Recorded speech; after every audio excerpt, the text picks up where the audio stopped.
Hello बच्चों, अगर आप क्लास 11th में अभी एंटर हुए हैं, क्लास 11th के छात्र हैं, तो आप बिल्कुल सही जगह पे आए हो। तो स्वागत है आपका मेरे चैनल विजय एकेडमी पे। तो नए सिरे से स्टार्ट करते हैं क्लास 11th को। तो सबसे पहला जो चैप्टर आपका मैथमेटिक्स में है सेट्स, तो इससे स्टार्ट करते हैं। तो देखिए, व्हाट इज सेट्स। सबसे पहले सेट का यूज़ देखते हैं, यूज़ कहाँ होता है इसका। The concept of set is being used in almost every branch of mathematics. Mathematics की लगभग हर ब्रांच में यूज़ कर सकते हैं इसके कंसेप्ट को, सेट्स के। Sets are used to define the concept of relation and functions. आप क्लास 12th में रिलेशन फंक्शन पढ़ोगे तो उसके कंसेप्ट को भी डिफाइन करने के लिए सेट्स का यूज़ करते हैं। Sets are used in the study of geometry, sequence and probability. तो इनकी स्टडी करने में भी हम सेट्स यूज़ करते हैं। इसी आपके क्लास 10th में जो चैप्टर होगा ज्योमेट्री का, उसमें भी सेट्स यूज होता है, और सीक्वेंस आपके इसी क्लास 11th में आएगा, और प्रोबेबिलिटी। ठीक है, ये पढ़ा होगा आपने। नेक्स्ट पॉइंट की बात करते हैं। Theory of sets was developed by German mathematician George canter. एक मैथमेटिशियन थे जर्मन के, उनका नाम था जॉर्ज कैंटर। उन्होंने थ्योरी दी थी सेट्स की सबसे पहले। ठीक है, जब वो प्रोबेबिलिटी पे बात कर रहे, उस पर काम कर रहे थे, ट्रिग्नोमेट्रिक सीरीज पे, तब उन्होंने इसकी थ्योरी दी थी सेट्स की। तो सेट्स की शुरुआत किसने की थी? जॉर्ज कैंटर ने। तो अब बात करते हैं व्हाट इज सेट। सेट है क्या? सेट की डेफिनेशन पे चलते हैं सबसे पहले।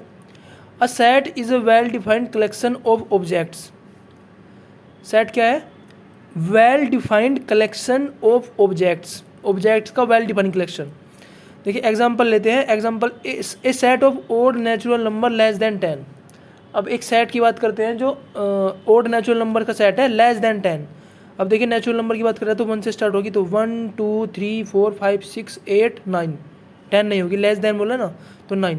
तो जो नंबर्स हैं 1 2 3 4 5 6 7 8 9, तो जो ये नंबर्स का कलेक्शन है, उनके जो उसके कलेक्शन को ही बोलेंगे एक सेट। ठीक है। अब जैसे दूसरा दिया गया है set of reverse of India. अब इंडिया की रिवर्स का सेट बना सकते हैं, वेल डिफाइंड है ना, हमें पता है कौन कौन सी रिवर्स के अंदर आएगी, जो इंडिया में रिवर्स है सब आ जाएंगी, तो वो वेल डिफाइंड है। Set of vowels. वोविल्स के अंदर हमें बताया कौन कौन से वोविल होते हैं, ए ई आई ओ यू, ये होते हैं 5, तो उनका एक कलेक्शन होता है, उसको बोल सकते हैं सेट ऑफ वोविल्स। ठीक है। Set of various kinds of triangles. अब हमें पता है ट्रायंगल्स कितने टाइप्स के होते हैं। ट्रायंगल्स 4-5 टाइप के होते हैं। एक तो होता है हमारा इक्विलेटरल ट्रायंगल, फिर होता है आइसोसेलेस ट्रायंगल, फिर होता है scalene triangle, right angle triangle. तो 4-5 तरह के ट्रायंगल्स होते हैं, आप उसमें इंक्लूड कर सकते हो, तो वो भी आपका क्या हो जाएगा, एक सेट हो जाएगा। अब बात करते हैं prime factors of 210, namely 3 2 3 5 and 7। अब देखिए जब मैं बात करता हूँ प्राइम फैक्टर्स ऑफ 210, ये यूनिक आएंगे, प्राइम फैक्टर हमेशा यूनिक होते हैं, तो इसके जो प्राइम फैक्टर्स होंगे वो होंगे 2 3 5 7। तो इनके कलेक्शन को भी क्या बोल सकते हैं, एक सेट। फिर है set of solution of equation. आपके पास एक क्वाड्रेटिक इक्वेशन है, आपने क्लास 10 में पढ़ा होगा कि क्वाड्रेटिक इक्वेशन के सॉल्यूशन कैसे निकालते हैं। तो x² - 5x + 6 = 0। इसके सॉल्यूशन आप निकालोगे तो 2 और 3 आएगा। तो मैंने कहा सेट ऑफ सॉल्यूशन है, इसके सॉल्यूशन का सेट, यानी कि 2 और 3 का सेट, तो ये भी एक सेट हो सकता है क्योंकि ये वेल डिफाइंड है। अब देखिए कुछ सिंबल्स की बात कर लेते हैं सेट के लिए। कुछ सिंबल्स यूज करते हैं हम सेट में, हमें ध्यान रखना है जब हम किसी सेट को रिप्रेजेंट करते हैं तो कैपिटल लेटर का यूज़ करते हैं। देखिए जब कैपिटल N लिखा होता है, इसका मतलब है कि set of all natural numbers. अगर सभी नेचुरल नंबर्स के सेट को रिप्रेजेंट करना है तो कैपिटल N से रिप्रेजेंट करेंगे। Z से रिप्रेजेंट करते हैं सेट ऑफ ऑल इंटीजर्स, और Q से रिप्रेजेंट करते हैं set of all rational numbers, और कैपिटल R से रिप्रेजेंट करते हैं set of all real numbers. ठीक है। अब इसके अंदर भी देखिए, अगर मैं Z+ लिखता हूँ, Z+, छोटा सा यहाँ पे प्लस, तो इसका मतलब हो जाता है set of all integers that are positive, यानी set of all positive integers. Q+ लिखता हूँ set of positive rational numbers, और R+ लिखता हूँ set of positive real numbers. ठीक है। अब आगे बात करते हैं पॉइंट्स टू बी नोटेड। कुछ पॉइंट्स लिखे हैं मैंने, वो बहुत इंपॉर्टेंट है। देखिए सबसे पहले point number 1, objects, elements and members of a set are synonymous terms. Synonymous का मतलब होता है कि अगर कोई सेट है, सेट के अंदर जो एलिमेंट होता है, उसके अंदर एक एलिमेंट, उसको एलिमेंट भी बोलते हैं, या फिर उसको ऑब्जेक्ट भी बोल सकते हैं, या उसको मेंबर भी बोल सकते हैं। ठीक है, ये तीनों एक ही चीज़ है।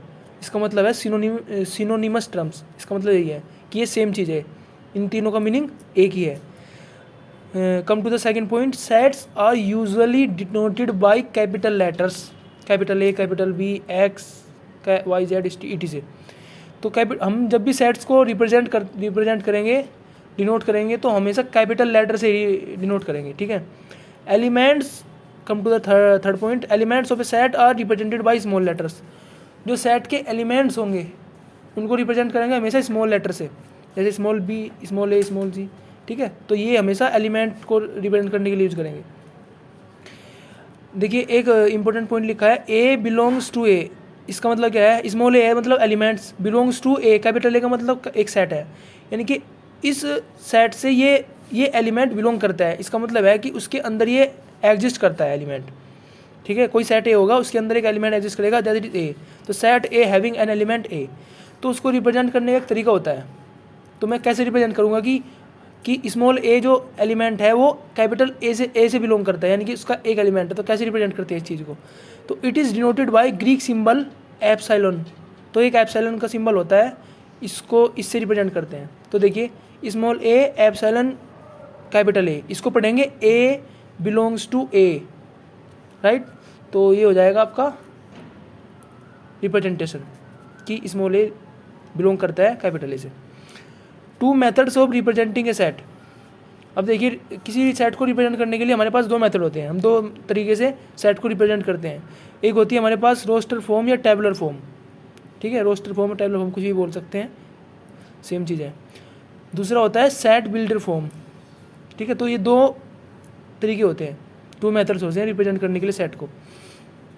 अब देखिए इनकी अपनी अपनी भूमिका है। सबसे पहले एक बात करते हैं रोस्टर फॉर्म की। रोस्टर फॉर्म में, in roster form order of elements in of the set doesn't matter.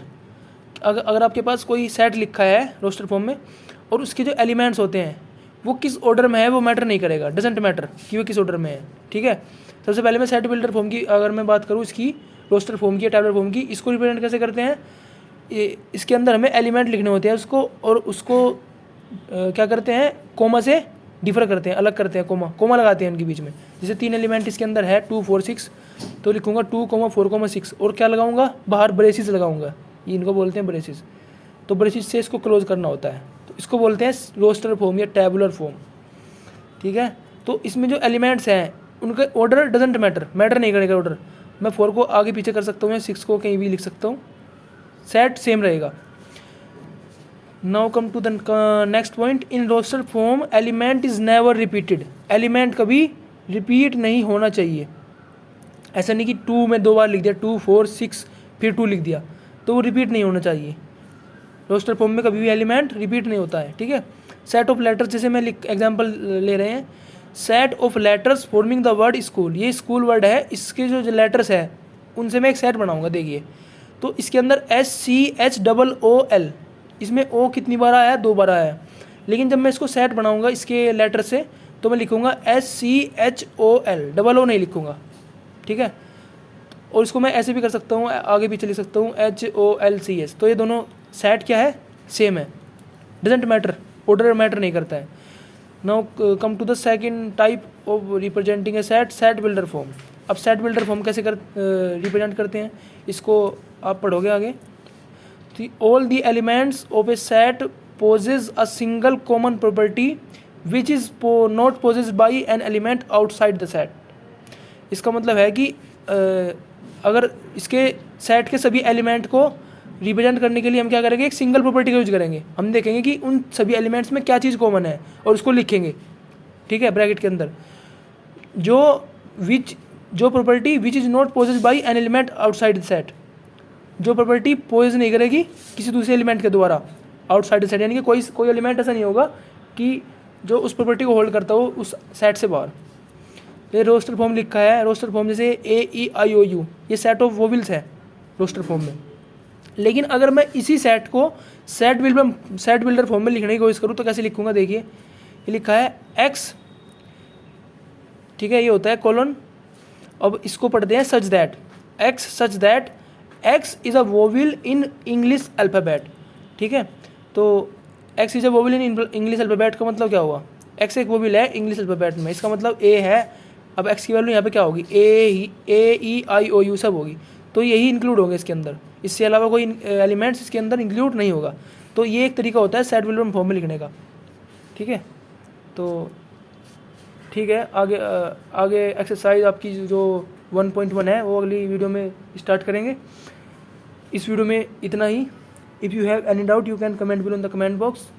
For more videos subscribe my channel. Thank you बच्चों।